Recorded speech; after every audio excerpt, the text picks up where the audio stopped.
El tema de el ahorro energético resulta curioso y sorprendente encontrarnos determinadas circunstancias, porque un poco como año 1985, tenemos idealizada aquel God World con toda la playa de Cindy Lauper, Michael Jackson, Bruce Springsteen, todos cantando, después de haber aprovechado que iban a una ceremonia de música, antes de enviarles a cada uno en sus respectivos aviones, les juntaron, les sacaron de un teatro, les llevaron a un lugar de grabación para grabar esa canción y con el vídeo que se puede ver en YouTube, por ejemplo, en este mundo de 2022.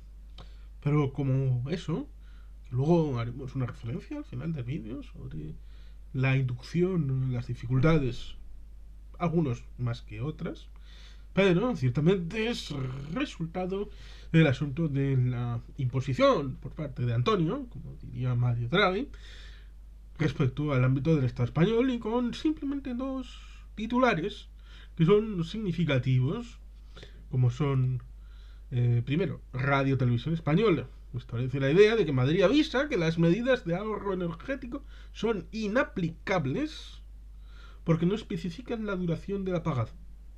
Es decir, establecía, establecería un modelo en el que hay más voluntarismo que otra cosa. Por lo tanto, es un elemento que es más... claro, se pregunta el consejero vicepresidente de la Comunidad de Madrid, los que parates se mantendrán apagados a partir de las 22 horas, ¿hasta cuándo? ¿Hasta el día siguiente? ¿8 horas? ¿10 minutos? ¿10 segundos? Todas las normas restrictivas de derechos y sancionadoras tienen que estar perfectamente delimitadas. Pero para esto acompaña más bien la prensa divertida y alegre, porque el primer día de apagón nos encontramos con el diario más vendido en Bilbao y en el territorio histórico de Vizcaya, con viene el apagón, en una calle grandita como la Gran Vía, en donde se ven a unas muchachas millennials junto a un plano, encendiendo el móvil como luminaria para ver el plano, a la vez que se puede ver, intuir, un lateral de la foto, porque evidentemente eso no se puede dejar al albur de la imaginación, porque en propio Bilbao sabemos cómo es la Gran Vía. El ámbito del escaparate ciertamente está apagado, pero al lado de la carretera, que ciertamente todavía queda algo para que pasen taxis, autobuses y algún que otro coche, está la hilera de farolas que estaban completamente iluminadas. Por lo tanto, es absolutamente increíble y de pésimo gusto que haya medios de comunicación que traten de mentir y engañar al pueblo y a través de una realidad también que evidentemente unas millennials no habrían mirado en un plano en papel de Bilbao, sino que evidentemente lo habrían hecho en Google Maps o en cualquier otra aplicación para que no digan que estoy favoreciendo a Google, a pesar de que evidentemente estamos en el entorno de Google a través de YouTube, pero bueno, hay otros lugares también donde se pueden ver los planos online de las ciudades. Por tanto, está tratando de enganchar con el miedo atávico de algunas personas y con el modo de vida de gente más adulta, de 60 años para arriba. Ciertamente, también es cierto que hay mujeres y hombres que usan el entorno virtual con más de 80 años. Por lo tanto, les están insultando a la cara cuando les dicen que unas muchachas están con un plano de papel. Pero en fin, ahí está la situación respecto a la idea de que Madrid pues revela esa idea de que los llamados cortes, ¿no?, para el privado, lo cual resulta curioso y disociado, porque para el entorno público pues parece que no hay, pero se sugiere que para oficinas, tiendas, no haya Pero en fin, cosas curiosas. Hay el primer titular. Madrid avisa que las medidas de ahorro energético son inaplicables, porque no especifica la duración de la apagada. Vale. Y segunda, el gobierno admite que no habrá multas en los primeros días del decreto ley del ahorro energético. Es decir, que si ellos saben perfectamente que, por lo menos durante un tiempo, que tampoco lo termina, no dice cuánto tiempo va a ser así, no va a haber ninguna posibilidad de imponer multas, porque en principio, cuando estableces una norma de obligado cumplimiento, debe de ir acompañada de un código sancionador. Es decir, que si no haces X, porque yo digo que todo el mundo debe hacer X, pero si no haces X, entonces debes de coaccionar para que no quede gratuito, porque entonces la diferencia entre hacer X y no hacer X es voluntaria y se deja al albur de la moralidad y de la ética de cada persona, que puede ser voluble dependiendo de muchas cosas y muchos factores. Por tanto, evidentemente, no haces una ley para que la gente sea buena samaritana o un decreto ley para luego ser ratificado por el Congreso para que la gente tenga un buen vivir en cuanto a sería bueno que y si la gente hiciera. No, tú cuando estableces un marco legal es porque estás convencido de que ese código debe de ser asumido por la generalidad de seres humanos y que evidentemente hay que establecer un marco en el que haya una reglamentación y un código de conducta y en términos realistas, una represión a quien se desvíe de esa conducta. Por eso se establece el marco de que el Estado es el único que tiene principio de coerción y de uso legítimo de la violencia. Precisamente porque le hemos dado el poder potestativo de que sea el único que pueda establecer marcos regulatorios de referencia para el conjunto de la sociedad. Por lo tanto, es interesante porque en otras circunstancias ya ha pasado que muchas o casi todas, o por no hablar probablemente de todas las sanciones que se establecieron por saltar el confinamiento, acabaron por ser devueltas, sobre todo con la sanción del Tribunal Constitucional respecto a la inconstitucional de ambos dos. Ciertamente con una circunstancia muy particular respecto a lo jurídico de las mayorías y minorías en el Tribunal Constitucional, lo cual evidentemente es harina de otro costal, pero vámonos por el lado formal respecto a la idea de que se establecieron en un primer momento una discusión respecto a la circunstancia de lo que había que hacer o no hacer y se salió con la idea de que iba a haber unos sistemas de confinamientos y que a quien determinadas normativas no las cumplieran personalmente y colectivamente, evidentemente iban a tener una sanción y esa sanción luego ha sido retranqueada,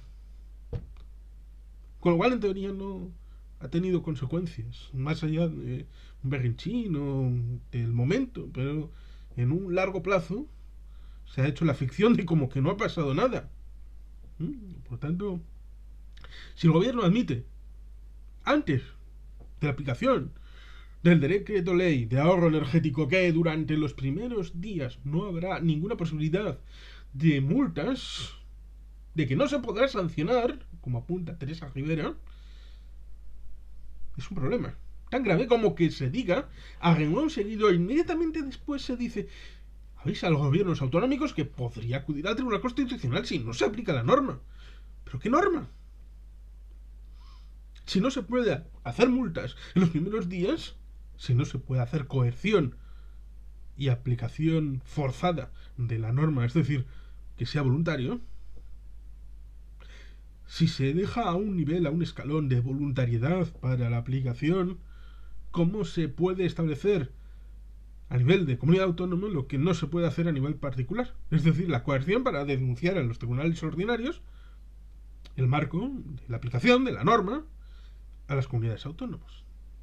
Lo cual es eso, es alucinante, increíble hasta el momento en el que estamos hablando de cómo se ha establecido el marco para llegar a este elemento de resguardar cierto nivel de gasto en energía. Pero es que el asunto está más allá de los dimes y diretes, está en la circunstancia respecto a la idea de cómo se ha establecido el mecanismo para llegar a la idea de que hay que hacer esta rebaja y que hay que hacerlo de esta manera, como si fuera la única forma, como si fuera una carretera conductista que va de A a B y pasa por un trayecto ya determinado, que fuera la única posibilidad para establecer esta relación para con el marco europeo y dentro del marco del Estado español.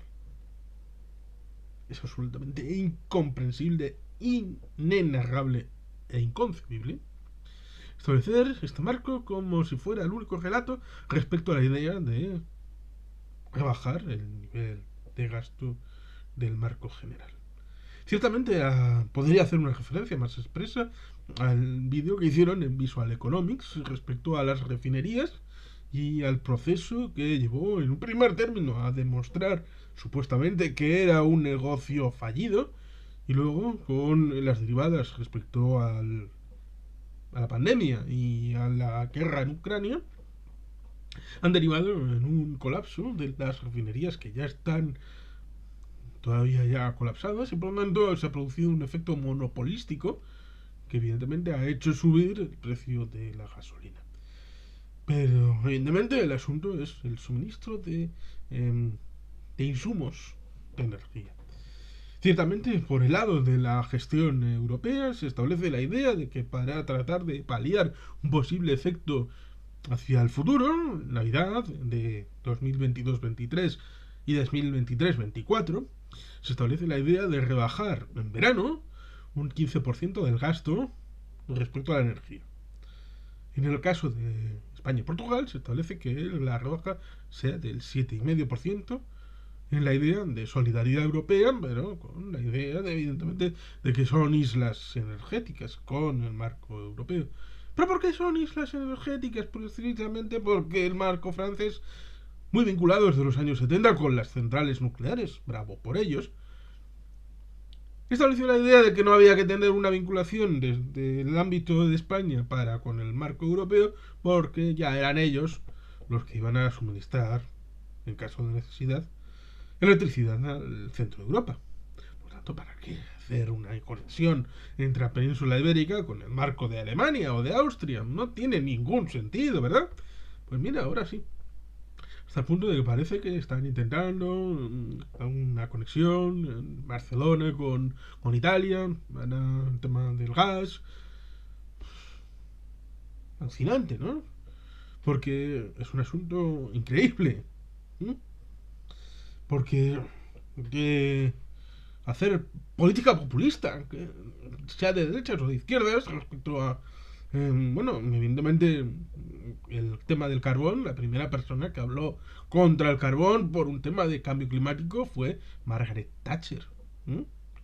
Y el IPCC estuvo vinculado con el ámbito de Thatcher. Bien es cierto que para atacar a los sindicatos y cerrar las minas, que eran un hogar de desarrapientos laboristas, y que merecían lo oprobio y todo lo peor porque estaban en los años 70 apoyando el marco de los primeros ministros laboristas hasta que llegó la dama de hierro en 1979 y por lo tanto había que segar la hierba debajo de los pies de los laboristas y cuanto mejor pues a través del marco de los últimos trabajadores manuales que se ensuciaban las manos en el ámbito de Gales o de Inglaterra ciertamente, pero que además está el cierre de las centrales nucleares. En Alemania quisieron cerrar las centrales nucleares por Hiroshima, no, por Fukushima, no, por Chernóbil, por todo a la vez. Porque el Partido Verde, a partir de 1998, tuvo poder a través de aquellos gobiernos de Gerhard Schröder y luego a través de su presencia importante en el Bundestag y también en el Bundesrat a través de algunos gobiernos federales. En los lands, en algunos tenían gobiernos de coalición, curiosamente asumiendo el marco de de los liberaldemócratas, estableciendo la idea de que hasta 1998 los liberales, el FDP, habían tenido un marco de balanceo, bien con los socialdemócratas, bien con la CDU.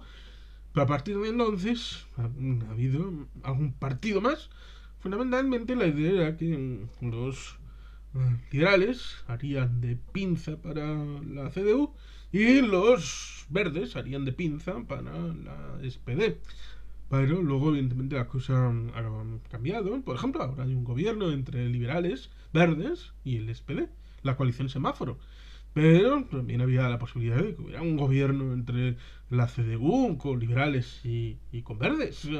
Cosa que estos cabalaches, que diría un argentino, pero coaliciones, pues son un elemento que Pero, a pesar de ello, ha habido un beneficio político para los verdes, la idea de que las centrales nucleares era un mantra que Alemania debía de suprimir. Problema.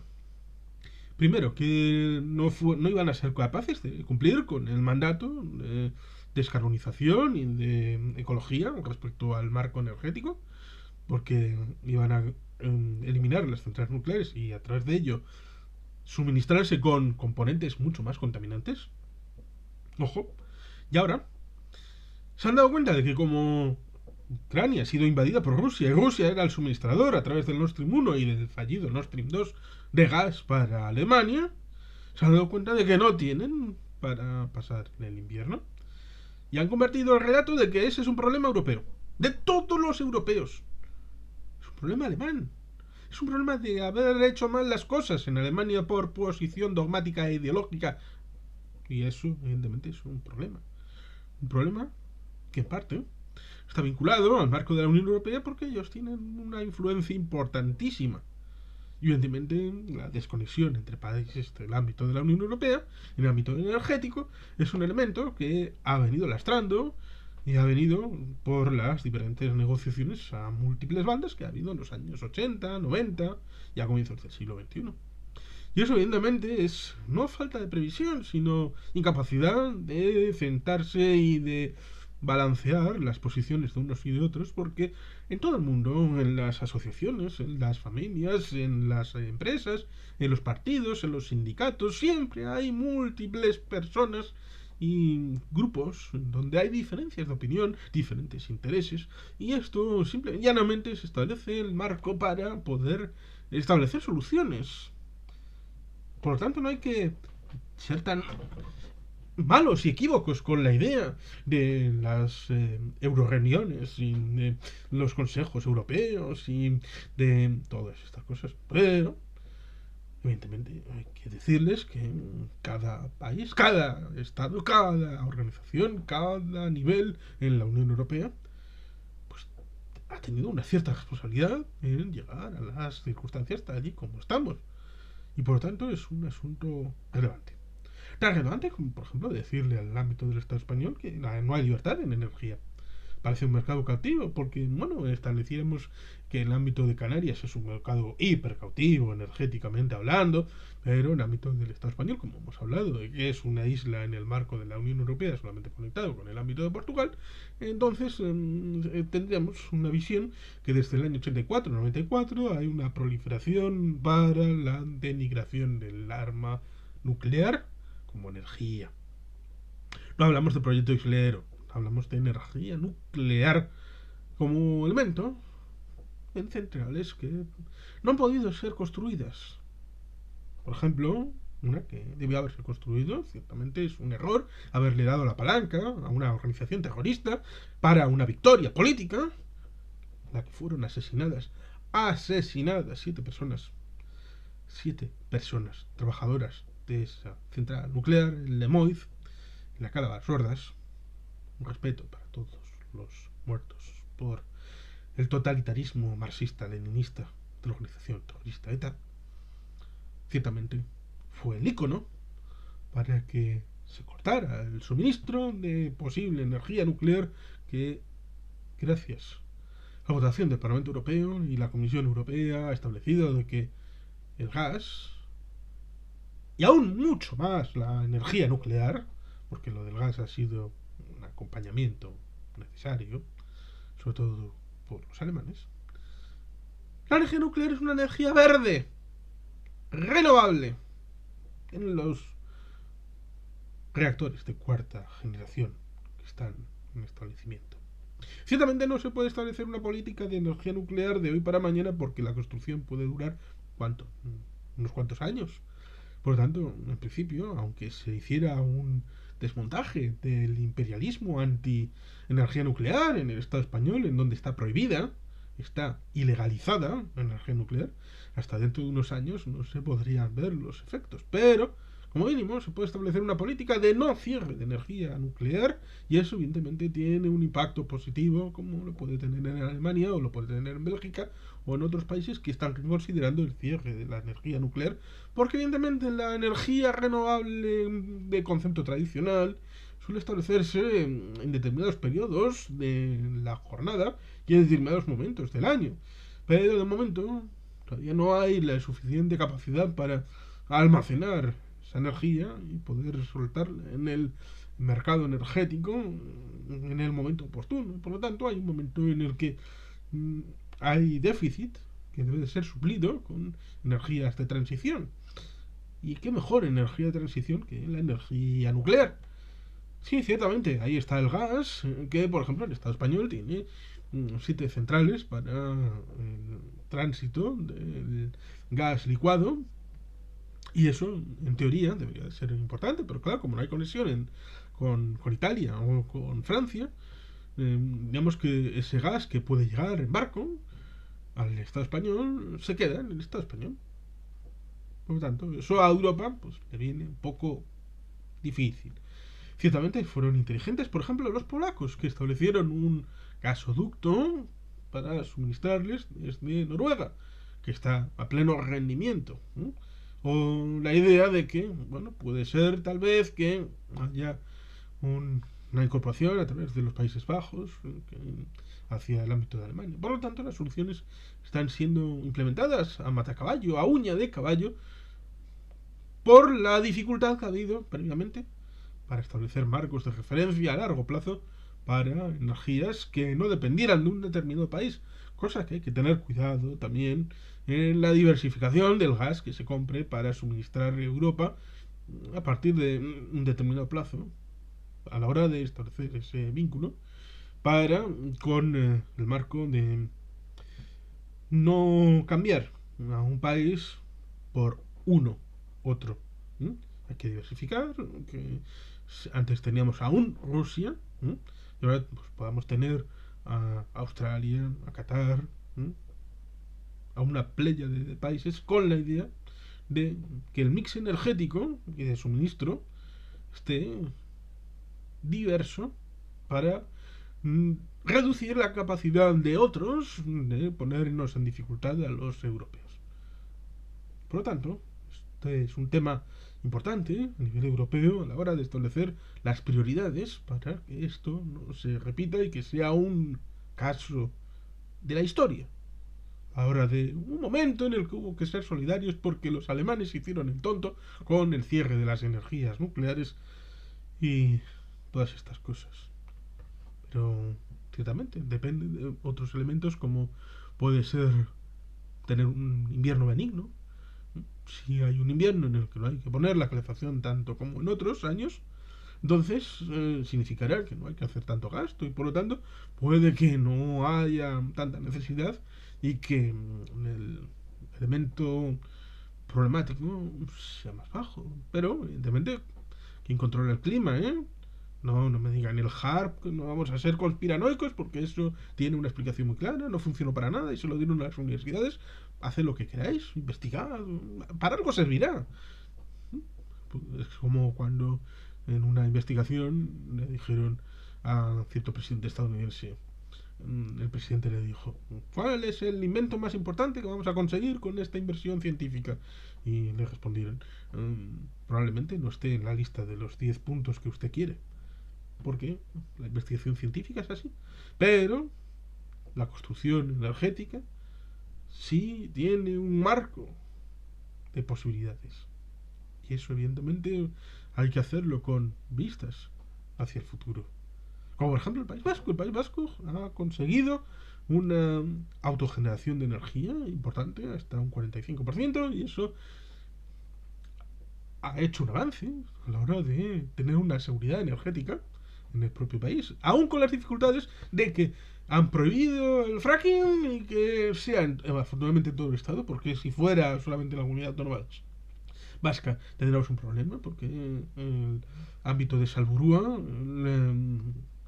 el fracking podría establecerse desde Treviño o desde Nájera a la hora de establecer tubos oblicuos para con sacar para La Rioja, para Burgos, el ámbito del gas de Salzburgo, pero es para todo el Estado español, en un ámbito que es curioso porque si dicen que si solamente dependiéramos del gas, que está debajo del Estado español, y estuviéramos sacándolo, en principio habría para 40 o 70 años, entre 40 y 70 años de suministro para el propio Estado español. Y es que eso nos lleva al punto previo, y es que prohíben la exploración, que es un asunto increíble. No podemos explorar qué tenemos en el subsuelo. Otra cosa es que queramos explotarlo, pero por lo menos saber qué hay. Identificar, para poder valorar políticas públicas. Pero bueno, parece que simplemente algunos prefieren hablar de la propiedad de la empresa antes de saber de dónde vamos a sacar la energía. Lo cual es alucinante. Está la prohibición respecto a las energías nucleares. Está la limitación para algunas energías renovables tradicionales. Por ejemplo, en Mutriku estableciendo la energía un poco maremotriz, con críticas como: es que huele mal, es que hay ruido. O con los molinos de viento, estableciendo la idea de que en los montes no, porque destrozan las aves, en el mar no, porque destrozan las piscifactorías y la vista y todo esto. Es alucinante. Quieren energías renovables, pero cuando hay que bajar, no quieren ninguna en ningún lado en concreto. Not in my backyard. No en mi patio trasero. Como por ejemplo las ideas de las incineradoras que iban a matar a 100.000 personas en una hora. Pero claro, en Viena y en Ámsterdam tienen con estilos rococós y muy así estilo Guggenheim unas incineradoras maravillosas insertas en el corazón de las ciudades. Creo que están a punto de hacer pelis de zombies, porque ya no...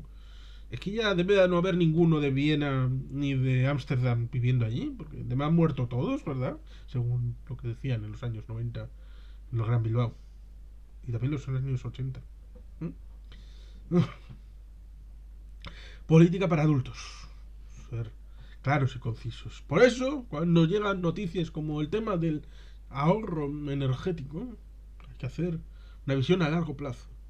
Y además, aterrizándolo a nivel de ámbito de política del Estado español, la idea de que hay diferentes competencias que están repartidas en diferentes instituciones, y cuando llega, aunque sea muy mal establecido la idea de que llega porque participan de las políticas europeas en el ámbito de las reuniones del COREPER, de los representantes permanentes, y del Consejo de Ministros de la Unión Europea y del Consejo de la Unión en el ámbito de los jefes de Estado y de Gobierno.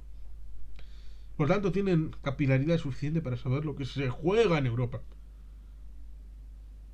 Pero cuando llega, entre comillas, una instrucción desde Europa, un papelito, el papeluco que viene aquí a decirnos lo que tenemos que hacer, no puedes estar en el ordeno y mando, porque eso significa que eres alguien que tiene mayoría absoluta. No la tienes. Tienes un país plural, donde hay muchas competencias y hay muchas comunidades autónomas, y hay muchos municipios y provincias y territorios históricos y cabildos y... ¿Sí? Entonces igual tienes que hablar con otros. Entonces igual tienes que negociar, igual tienes que pactar, igual tienes que hacer reuniones, igual tienes que llegar a acuerdos antes de ordeno y mando, y esto es lo que hay que hacer. Por tanto, cuando los enanos se te rebelen, no te quejes, porque te lo has buscado tú. Y entre la amenaza de un PP Vox que viene aquí a darte por el culo y un PSOE con Podemos que te amenaza con que va a venir el negro tracatrán por detrás y por delante, pero en realidad te está haciendo lo mismo, pero diciendo que es progresista y feliz y por la paz universal, no te crees las amenazas, te las terminas por olvidar, te las terminas por evitar, porque al fin y al cabo alguien que no te reconoce y que no te respeta, pero que te va a salvar de un maltratador que dice que va a venir, ¿en qué diferencia hay?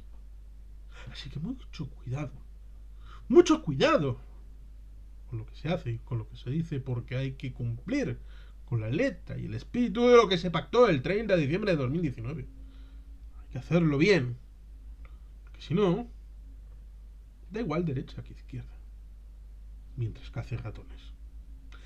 Así que, a trabajar. Y sin más, es que el casco, aurora, Betty Helper.